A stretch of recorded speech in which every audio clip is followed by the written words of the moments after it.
Assalamu alaikum, everyone. You are listening to episode 51 of the Muhammad Ghailan podcast with yours truly as the host.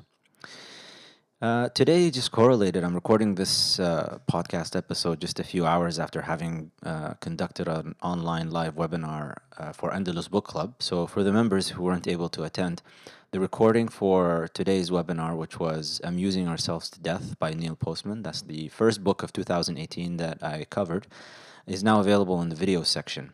And even if you're not a member of Andalus Book Club, I highly recommend you pick this book up. It's one of those small books. It's about 160 some odd pages. And even though Neil Postman wrote it in 1985, or I think it was 1985, it has such relevance for us today. There has been quite a few, or there have been quite a few developments with regards to visual media with the advent of the internet and social media platforms, more specifically YouTube. And in our specific context for the Muslim audience, and those searching for Islamic information, those who are interested in Islam, the way that the Islamic tradition is being shared online, and the way that people are increasingly relying upon that as the sole source, especially through YouTube videos and whatnot, it's problematic to say the least. If we're going to be generous, we're just going to say problematic.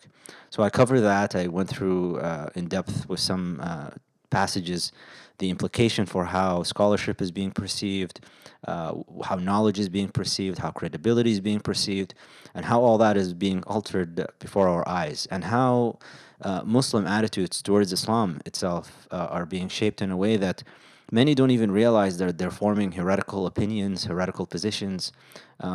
They still remain as Muslims, of course, but they're forming some opinions that are quite outside the fold, and they don't even realize it. And the reason for that is because of relying solely on this internet and social media and visual media as their source of information. Even the idea of who's a scholar, who's not, how do you define that, who's credible, who's not, how do you define that, and just the sheer confusion. If you recall, for those of you who listened to the last episode, towards the end, there was the last question that I covered was a question about hell, and the brother that was asking the question, if you paid attention to how I broke down the question, there was a conflation between Christian and Islamic understandings of God and the attributes of God. There was conflation between Mu'tazili and Sunni Ash'ari type of understandings of the concepts of justice. There was also a bit of anthropomorphism involved in there, so there's a type of idolatry in there that he recognized. I'm not saying that the brother is a polytheist or anything like that, but I'm just saying that the way the question was formulated is actually indicative of a state of mind. It's indicative of how this individual, and many, by the way, this question was not unique to that brother. Many people asked the same question. He happened to be the one that I just articulated for you guys. But just the way that the question is formulated tells you something about the background of the individual from the intellectual background and how it's been shaped. And so this book is really important. Even if you're not a member of Andalus Book Club, go pick that book up and read it. You'll learn quite a bit. So there is that. Today, what I wanted to talk about is free speech. Ever since Trump got elected and this rise of the far right and the rise of all of these anti-Islamic movements and anti-immigrant movements and all of this vitriolic rhetoric that is being shared across the board, one of the main things that people bring up is the free speech defense. They say that this is a freedom of expression issue. I should be able to say what I want to say. I should be able to share my opinions. You cannot stifle that. And then they always bring up, tyrannies and dictatorships, and they say, you're going to turn us into that. The value that we have in the West is free speech, and that's what made us progress intellectually, scientifically, technologically.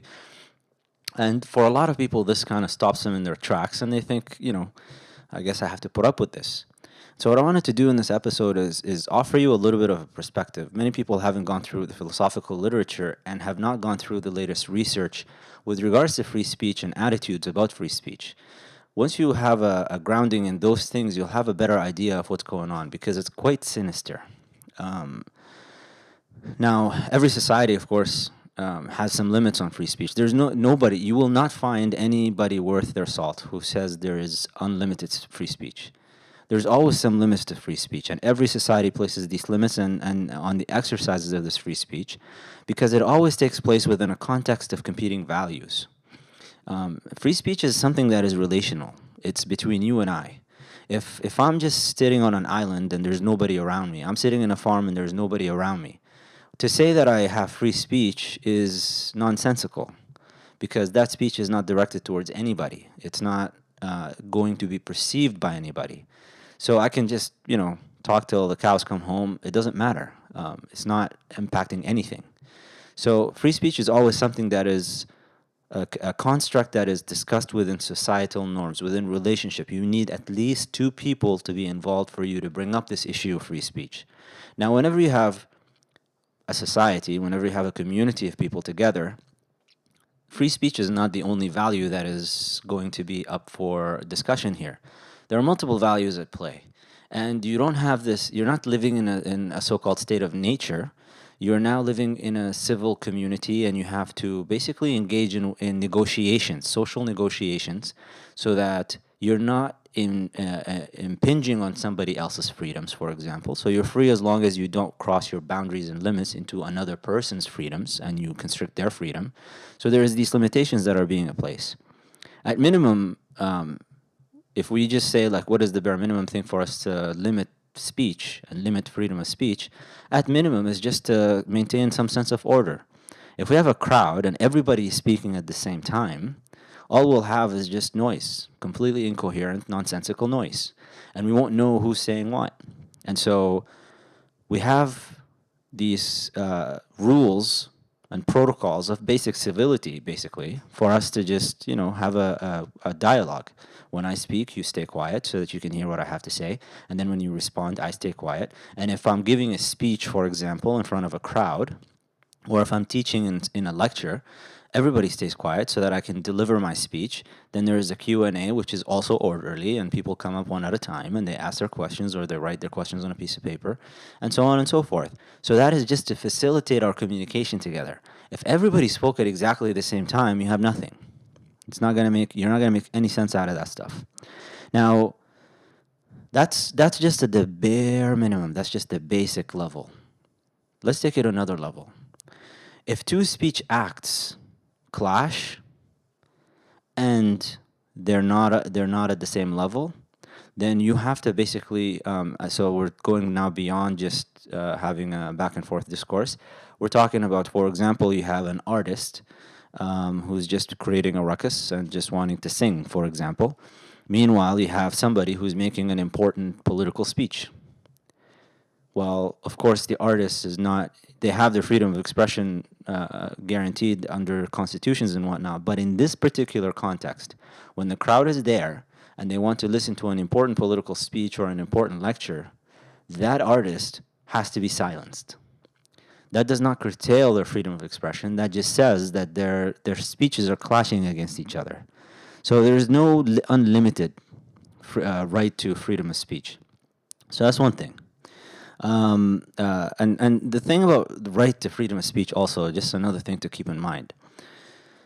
You don't have a right to freedom of speech. You don't possess it. Freedom of speech is not a thing. As I mentioned earlier, the freedom of speech is this relationship value that competes with other values. You don't have a right to it. It's not like you have arms and you have legs and you have bodily possessions kind of thing. That's not a right that you have. So it's something that is constructed out of you being in a community, and you have to compete against other values, and you have to compete against other forms of speech that could be more important than your freedom of speech. And if you clash in the timing, then your freedom of speech has to be curtailed in favor of the other speech that is going to be delivered. Now, we're talking so far in a political context. You have to look at freedom of speech, if we say that it's a value and it's constructed out of a relationship, that tells you that it's not an end in and of itself. Freedom of speech is a means towards an end. The end from a political context is, let's say, democracy. And democracy here, I'm not going to delve into, I know some of the brothers and sisters listening to this might have objections to democracy. I'm not talking about democracy as a form of governance, but I'm talking merely about checks and balances, justice, equity, Values that we all share, regardless of the form of governance that you have. We all want justice. We all want equity. We all want checks and balances so that you can stop abuse of people in power, abusing their powers and having gains that they are not justified to have. So you need to have. So freedom of speech, what it does is it allows you to speak up and to criticize and to call attention to. And so all of that is basically to achieve that end that you want, which is justice, equity, etc. So that's what it serves. When we say freedom of speech is not an end in and of itself, we're now taking away this idea that it's just about you being able to speak up and say stuff. That is not a civil society. That is just a hooligan, an insane person just wanting to speak up. And those people, we find them in the mental hospital. We find them on the streets. They're just speaking up. There's no value in what they're saying because all they want is just produce sound and noise. What's interesting about this is even in the animal world, animals don't even just produce sound for the sake of producing sound. It always has a purpose. It's either to establish territory, or it is to woo the female, or or to call on their on their young, whatever the case may be. That's what you have. You have even in the animal world, so-called unintelligent beings. They don't just produce sound for the sake of just producing sound. Their sounds have purpose. And so we have an interesting case now where we have people that are trying to defend the ability to just produce sound or to just express oneself for no purpose at all. Whatever reason we offer to protect speech also has to show, if you're going to protect some speech as being special, these laws also will show that some speech is not special, because you're going to have to bring both sides of the coin.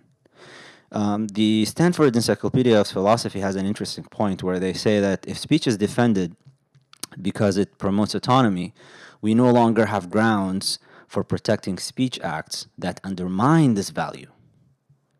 So if you have somebody who wants to speak to undermine the value of autonomy, and you want to protect speech because it values autonomy, so then you have to curtail the speech that undermines autonomy.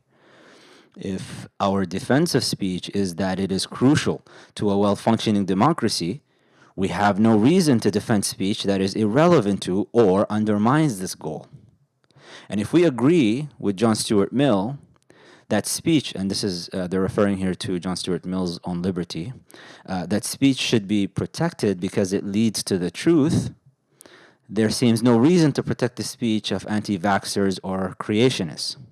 So in other words, if this is about coming to a conclusion about an intellectual argument, then you should curtail people who are going to be spreading falsehoods, regardless of what these falsehoods are and whether you agree with them or not, and who decides what's falsehoods or not. These are questions that arise from this argument. And so that's kind of where you're sitting at with this issue of freedom of speech. Now, the task then is for us to decide how we value and how much value we place on speech in relation to other important ideals. So if we're going to say that it is about our engagement with society and other people, we have multiple values that are competing. So we have to now look at speech as a value. And where do we place the value of free speech in relation to the other values? If you look at a place like the United States, they place speech in unusually very high. It's almost like the highest thing that they place in relation to other values. But if you go even to Europe, Western Europe, they don't place the same importance on free speech. And so you have cases, multiple cases in Europe and in Australia and France and Germany, where cases were brought up against people who were either fined or jailed for exercising expression that in the United States would not be punishable. Now, the way that they argue this now in the United States often, and you find that with comedians and pundits and whatnot, is that if we curtail somebody's freedom of speech because we don't like what they're saying, or we think or you believe what they're saying is wrong, whatever the case may be, that is a slippery slope. You cannot have the government engage in controlling somebody's ability to express themselves freely, because once you allow the government to do that, that is a slippery slope. It's going to lead down the road to tyranny. Now, the problem with this argument is that it has to make a clear distinction between the intent and the danger case. So you have to say that first you're curtailing somebody's freedom of speech, for example, because whatever they're going to say is going to offend some people or it's going to harm some people. Now, if you do that, later on, the government can use it to silence all speech. The government can use it to silence dissent. So you have to make that distinct.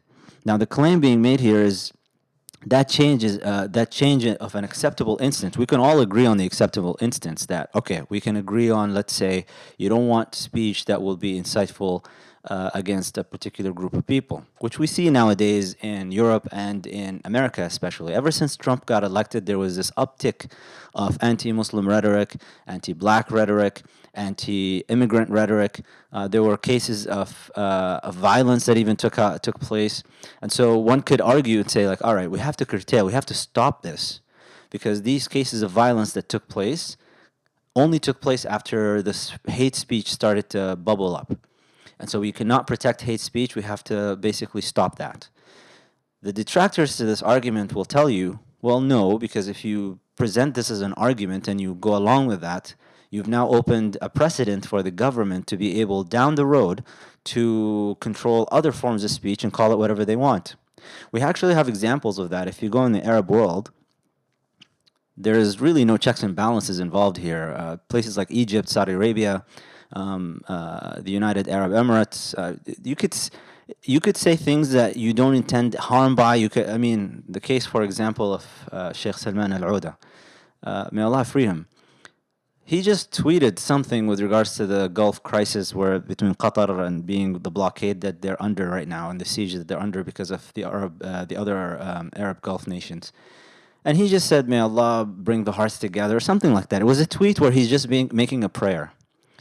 Now, because the law is so loose, it's so elastic, and it's so general, and it's so broad, and the way that they control freedom of expression in Saudi Arabia, they basically took him in and put him in jail for saying that.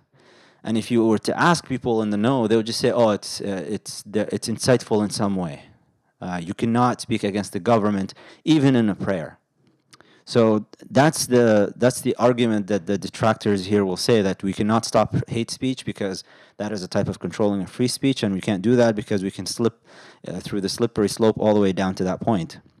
Now, the problem with this is that, and why this is not really compelling, is you have to demonstrate in the West that this is going to be the case. I mean, usually when they state the slippery slope argument, they're just saying it. They're just saying that this is what's going to happen.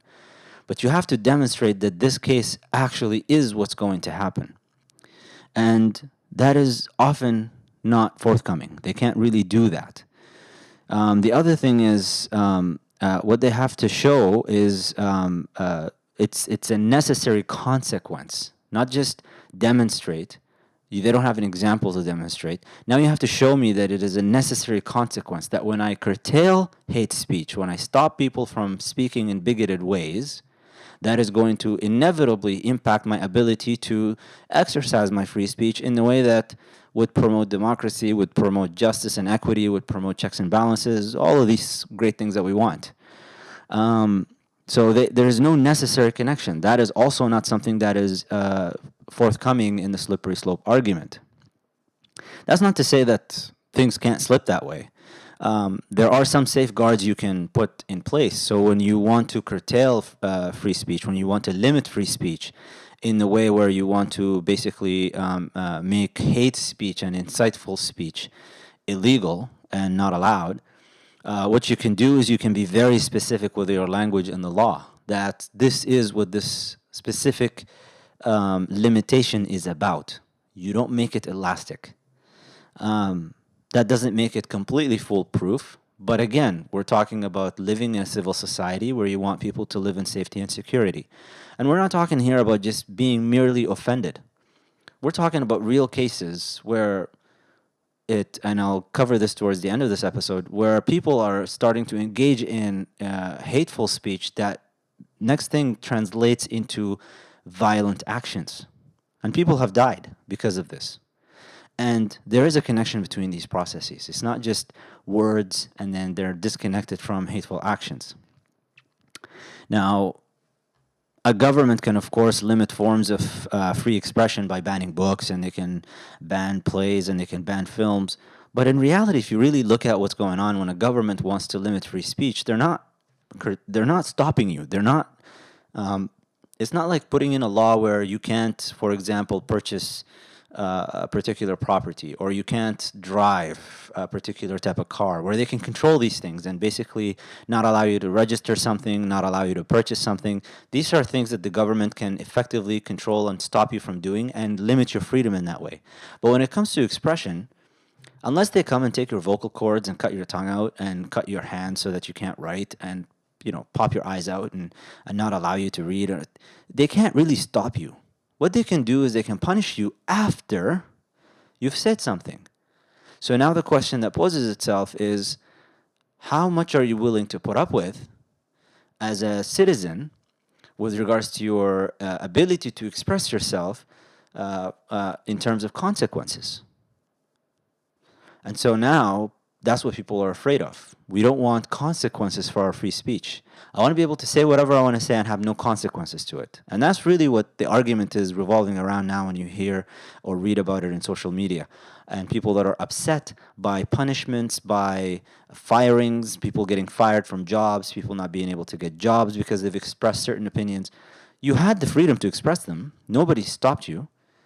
Now you just have to put up with the consequences. Every action has a reaction. So that's really where this issue comes in. Now, this is just from a political angle. There's another angle with regards to free speech, which is the intellectual angle. You have it in the Islamic tradition with the examples of Abu Ala al-Ma'arri. You have Muhammad Zakaria al-Razi. We're not talking about Abu Bakr Fakhruddin al-Razi, the great mufassir. I'm talking Muhammad Zakaria al-Razi is known like the father of pharmaceuticals, and father of pharmacy, the pharmacist science. Muhammad Zakaria al-Razi was an atheist. He was an ardent atheist. While he was a brilliant scientist in his own right, he also managed to write books that he was like the Richard Dawkins of his age. Muhammad Zakaria al-Razi. He wrote against prophets, against belief in prophets, belief in angels. He thought it was all silly, and he was quite aggressive in that. He mocked believers.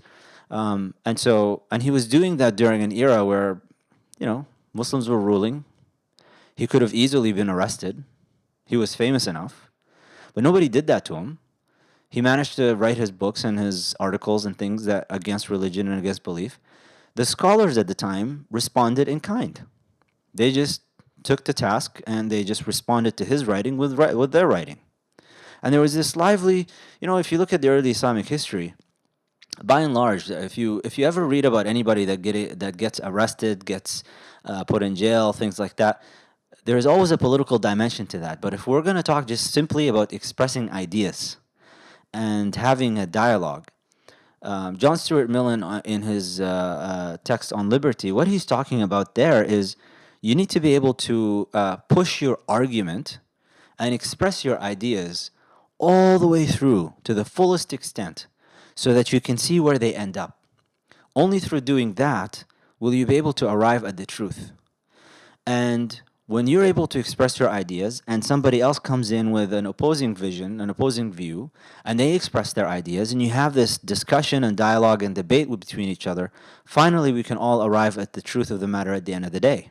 That's not to say that everybody's going to believe in the same thing, but at least you're exercising the one thing that is differentiating you from the rest of the animal world, the intellect. So that's the importance of free speech there.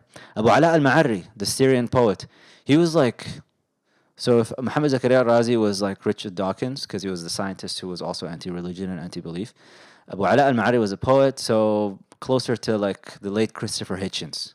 He wrote poetry that was pretty also aggressive and vitriolic and and mocking, and he just, he was this blind poet, but nobody bothered him. The government, nobody came and stopped him from doing what he was doing. Nobody said, you're not allowed to do this, you're not allowed to say this. And to this day, we have record of their writings. You can go and look them up. And so, in the Islamic tradition, this was as long as there was no political dimension that basically created unrest with the masses, you had this ability to engage in an intellectual dialogue. Even today, people, and I'm the first to even criticize. We criticize Saudi Arabia, we criticize different places, but if you actually, interestingly enough, if you look through YouTube, there are videos of recorded lectures that take place in places like Qasim, Breda, some of the most conservative areas in Saudi Arabia. But within an academic setting, they're discussing very high-end philosophical issues, bringing in ideas that in the mainstream in Saudi Arabia you can't really just publicly discuss because they're heretical and they're just not allowed to be publicly. But within a university setting, within an intellectual setting, that is not prevented. There's no limitations on that. If the idea is just, I would like to discuss something intellectually, people just engage and there's no problem there. So that's not to say that it's okay for them to stop people from expressing themselves or whatever. That's another issue. I'm just saying that if we were just going to talk about an intellectual thing, John Stuart Mill, and the argument here is you should have at least, even if it's not in a public sphere on the mass scale, there should at least be a venue for you to be able to exercise your freedom of expression so that you can express your ideas and push them all the way to their logical limits in order for you to be able to find where the truth lies. And so that's kind of the importance of freedom of speech there. When we have a problem, the time when we have a problem is when we go from that arena of trying to use free speech as a value, free speech as a means to an end, so that we can facilitate the development of a civil society, facilitate the development of advancing intellectual discourse, advancing scientific discourse, advancing technological progress and innovation. When we move away from these things and we look at free speech as we talk about it, it's not even look at it, it's just we talk about it as an end in and of itself, so that I just want to produce sounds, and that's really the only thing I want to produce, that's when we start to have a problem. The thing is, it's not just about producing sounds. Just to switch gears here, we've talked a little bit about all these definitions and discussions and stuff. All that remains in the abstract realm. Let's go a little bit more practical. What happens on the ground? Are people using free speech for the purpose of advancing all of these lofty things that we talk about, or is it being used for more sinister ends? Is it being used more for bigoted reasons? Now, if you look in the public discourse today, a lot of what is being promoted as, I'm just defending my freedom of expression, we should be able to, comedians just making obscene jokes, attacking sacred things, and it's just for the fact of I just want to attack, I just want to say stuff, that's it. What you actually find from some research that's come out last year from the University of Kansas is something more sinister. Now, this particular paper came out 2007. It's authored by Mark White and Christian Crandall. And they had a question in this paper. And the question was, do claims of free speech provide cover for prejudice? They investigated whether the defense of racist or hate speech serves as a justification for prejudice. And they considered what occurs when people observe someone else being punished for racist speech. Now, there is an interesting couple of hypotheses that they had here. The first one was learning someone else was punished for a prejudice that one shares threatens one's self-image. So let's say that, let's just play a game here for a second. I'm a white supremacist. I hear a barista being fired from her job because she or he decided to spew hateful speech against a black patron. And so I start to feel like I'm being threatened. In other words, I'm looking at the barista as an extension of myself. And so I start to defend that person because in reality I'm trying to defend myself so that I can also spew vitriolic and hateful speech and rhetoric and racist rhetoric against the black patrons. So that's the first hypothesis they had. Is that what they're doing?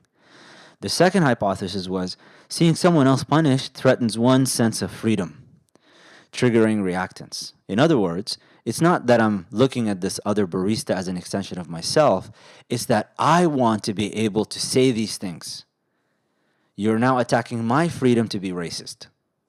And so that's my reaction here. Now, there's a few major findings of the paper. I'm just going to highlight the four major big deal ones that we can pay attention to. They did 8 studies in this paper, and what they found was the explicit racial prejudice is a reliable predictor of the free speech defense of racist expression. I'm just going to repeat that again. I'm going to go through it a little bit more. They found that explicit racial prejudice, so in other words, I'm an outspoken white supremacist. That is a reliable indicator and predictor of whether I will use the principle of free speech in defense of expressing racist attitudes. So that's the first major finding. So we're not talking about principles here, we're talking about my bias.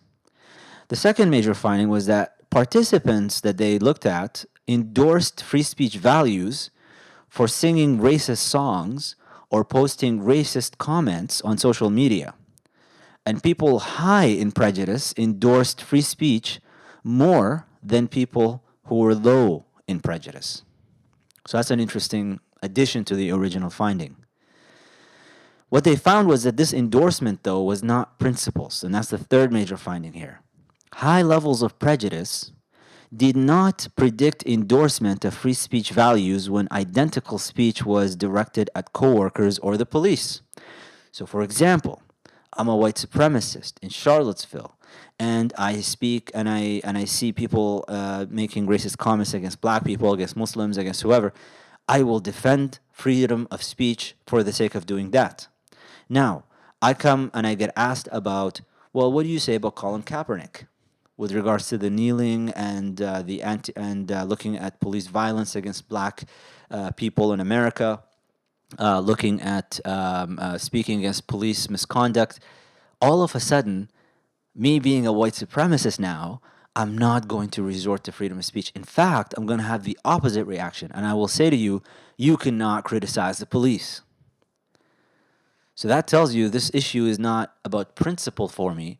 This issue is about my attitude, my prejudice. I'm hiding behind freedom of speech in order for me to be outwardly racist.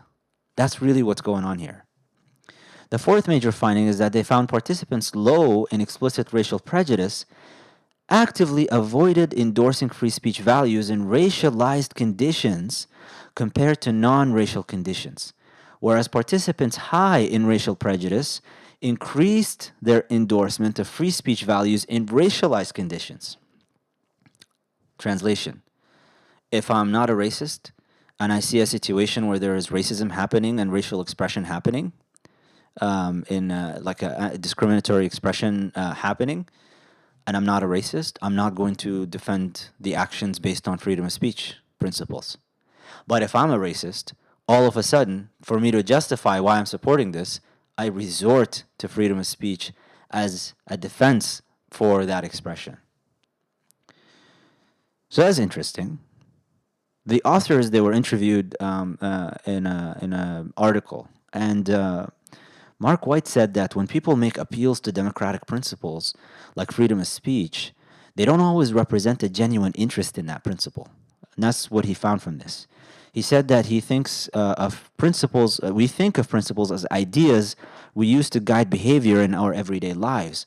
But the data that they gathered from this study shows something different. That we tend to make up our mind on something based on our attitudes. And in this case, it's racial attitudes. And then decide that the principle is relevant or irrelevant. So if I'm racist, freedom of speech is relevant if I'm trying to make racist comments. It's irrelevant if you're going to attack the police and I like the police. People do whatever is best to fit their pre-existing attitudes, in this case. This is almost in the sense of, Muslims, we do this, and you could think of different situations where we will bring up, subhanallah, when Allah says, اتخذوا القرآن عضين, they take parts of the Quran and leave parts of it, and he's talking about the people of the book, and they just and previous nations where whatever you like you pick and whatever you don't like you just let go of. you cannot do that with Islam, but unfortunately, many of us engage in that on a day-to-day basis. When something jives with you, all of a sudden you have the ayah and you have the hadith ready to go. This is what it is. But then when it doesn't jive with you, all of a sudden, there's nowhere to be found. Where is that ayah and hadith that will go against what you're saying and what you're doing right now? An example that I cited, that I brought up last time in the last episode, was with regards to marriage, and I tweeted about it a little bit today because for some reason this issue is coming up recently. Muslims, great lip service. We will talk about, for example, the hadith of the Prophet ﷺ says, win over the one with the religious values and you will be victorious with regards to finding a spouse, as opposed to focusing solely on beauty, wealth, lineage, and all of that stuff. People will say that hadith, but then when it comes to your family, when it comes to your own siblings and daughters and sons and whatever, all of a sudden a laundry list of things that are explicitly condemned by the Messenger sallallahu alaihi wasallam, all of a sudden these things become important to you with regards to race and background and all this stuff. So it's really about cultural attitudes and upbringings, and it's not just about the principles. We talk about principles, then when it comes to a place where it pinches you a little bit, all of a sudden that principle hides away and it's nowhere to be found. Now, Mark White continues to say that we look at people who defend another's racist speech. So that was one of their hypotheses. Is this person an extension of myself, or am I just defending my freedom to be able to say that? And the example he cited was defending someone who got fired for going into a racist rant at work with a free speech argument. And he said that what do we know about people making this argument? And the correlation between using the free speech defense and people's own racial prejudice is pretty high. And the way that he says it is quite funny. It's racists defending racists. That's really what you have. So when you have bigots like, let's say, Bill Maher or Sam Harris or any of these individuals, when they make their defenses, they're unprincipled and philosophers who write about them, who've examined their material that they've put out, they show inconsistencies. And these inconsistencies actually align with their prejudices. So when it's against them, they're going to say freedom of speech. But when it's, not against them. When it correlates with something that they stand for, it's freedom of speech. When it correlates with something that they dislike or it's against an in-group of theirs or whatever, all of a sudden, you can't say that. This is not right. And Mark Crandall goes on to say, or Chris Crandall goes on to say, you might think that maybe people who defend this racist speech are just being big fans of free speech, that they're principled supporters of freedom. Well, no. We give them a news article within the same speech aimed at police, and prejudice scores are completely uncorrelated with defending speech aimed at police, and also uncorrelated with snarky speech aimed at customers at a coffee shop, but with no racial content. So ultimately, this research really concluded that the value of free speech appears for the prejudiced person when it suits their need, but it is absent when it does not. Freedom of speech defenses are unprincipled. So whenever you hear them being spewed out in Twitter threads, in short viral videos, many of the cases are actually not based on principle. It only appears for prejudiced people when it is needed. Values may be used as guiding principles to live by, but they are also strategically deployed to justify prejudices.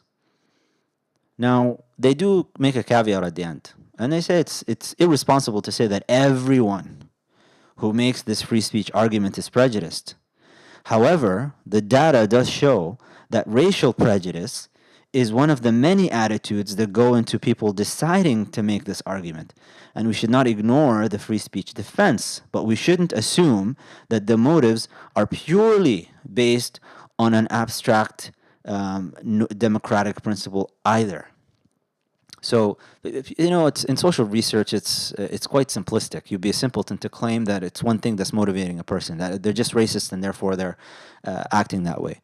But when you engage with these arguments and you hear them being made out, you have to keep in mind that of the complexity, of the complex number of things that go into why somebody would deploy a particular defense, while prejudice appears very strongly correlated with when they use certain defenses for their behavior. Why is this important?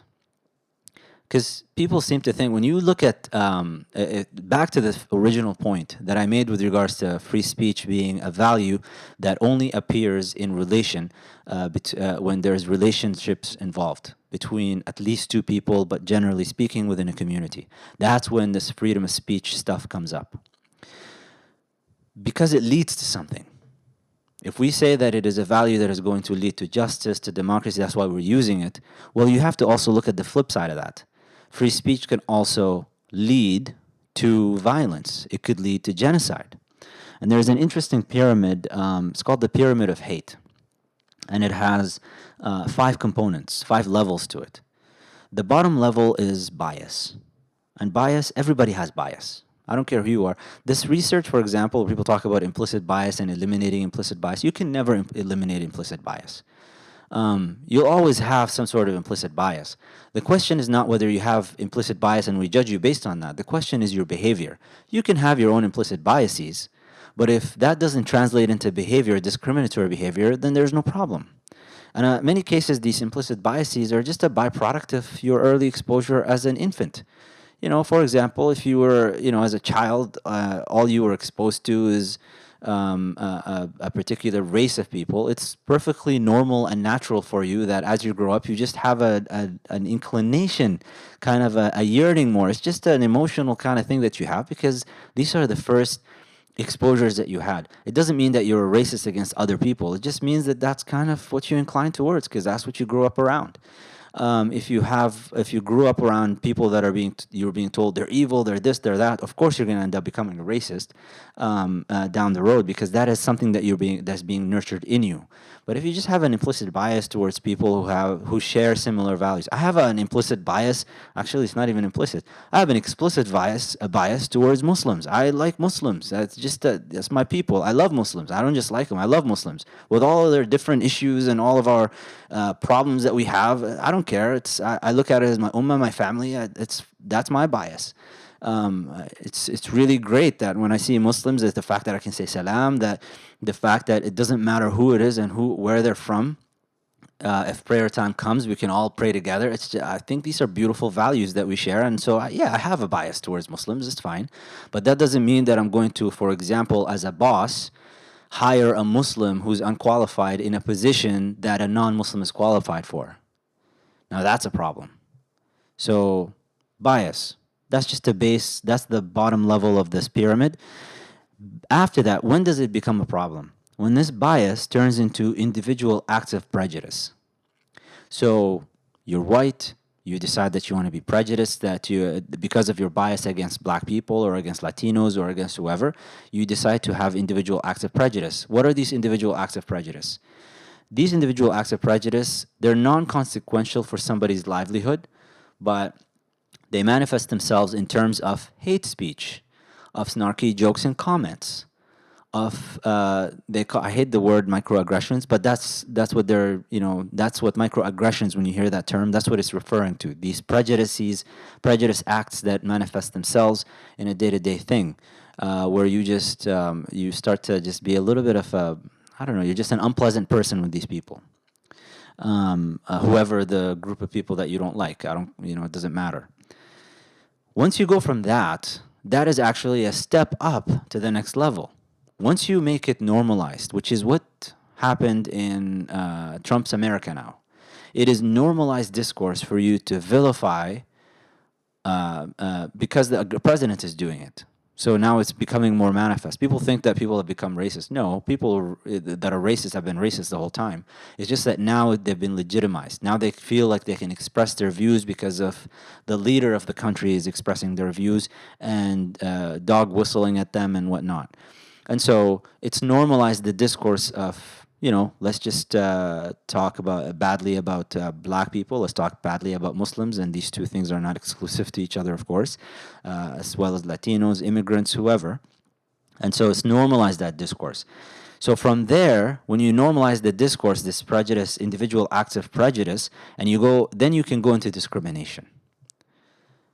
The attitude has already been set. You know, people look at the Holocaust, for example. Do you think that the Holocaust just happened overnight? That Hitler just ordered his troops to just go around and round up all the Jews and let's put them into trains and take them into concentration camps? Of course, that's not what happened. It was a slow, progressive. Just first, let's start off with these individual acts of prejudice. Let's blame the Jews for Germany losing World War I, among many reasons. Let's distrust the Jews. Let's talk negatively about Jews. Let's start discussing them publicly in public platforms and newspapers and cartoons and whatnot. And as you do that, you know, it's an interesting in Arabic, the word sukhriya, that you, taskhir is to take something or someone and make it below you and subservient to you, that you elevate yourself over it. So sukhriya is mockery. It's translated as mockery, but from that you get the idea that now you take another human being who is not below you. This human being is a human being equal to you in their humanity, but now you have to first dehumanize them, take that humanity away from them so that you are able to mock them. So mockery involves an element of dehumanization. So the Jews were mocked, and so slowly but surely they got discriminated against, and as they got discriminated against, then you can go to the fourth level, which is violence. And if you look at the history of the progression from bias to individual acts of prejudice to discrimination to violence, you could see this process playing out step by step in Germany pre-World War II, until you get to the top of the pyramid, which is genocide. And that's when you round a whole bunch of people. And because you've been calling them, it's like if you look at Rwanda, the genocide, the Hutu and the Tutsi, I can't, man, I should have looked this up. I think it was the Hutu calling the Tutsis cockroaches. And so I think that's what it was. I could be wrong, but one of the two, I guess you will, tribes, groups in Rwanda called the other one cockroaches, and that basically facilitated. Once you start using these terms and you start to basically speak in that way, it always starts off with mockery, and then from mockery you can transition into more aggressive speech, and from more aggressive speech, now you can call people to violence. You've gone through the process of dehumanization. And so that's the problem with this stuff. You have to pay attention to these things. Free speech is not an end in and of itself. That is not the goal here. You're not just about producing sounds. Even animals don't just produce sounds for the sake of producing sounds. That speech has to serve a purpose. And it's interesting in Arabic, kalam, if you switch the letters around, you get lakma. You know, and at the kalima, there's an element of just harm involved in it. There's an element of violence that could be produced out of kalam, out of speech. And if it is a means to an end, that means could be employed in nefarious ways. And right now, what we see in the public discourse, in many cases, this is not about speaking truth to power. It is not about being able to criticize a government. It is not about promoting justice and equity and all of these things. Whenever you see it being deployed for the sake of prejudice, anti-group rhetoric, you're now dealing with biases. You're not dealing with, and we're talking about racially charged or charged language here too. We're not just talking about just normal arguments where you're just engaging in an intellectual defense of something or an intellectual offense against something. You're talking about a prejudice being supported, and then you have the people that are they're hiding behind these principles, but they're not really principles. They're just using them for their own purposes. Anyways, last episode was 2 hours long. And I promised one of the followers who likes the end song that I'm going to let it drag on for a little bit longer for you guys.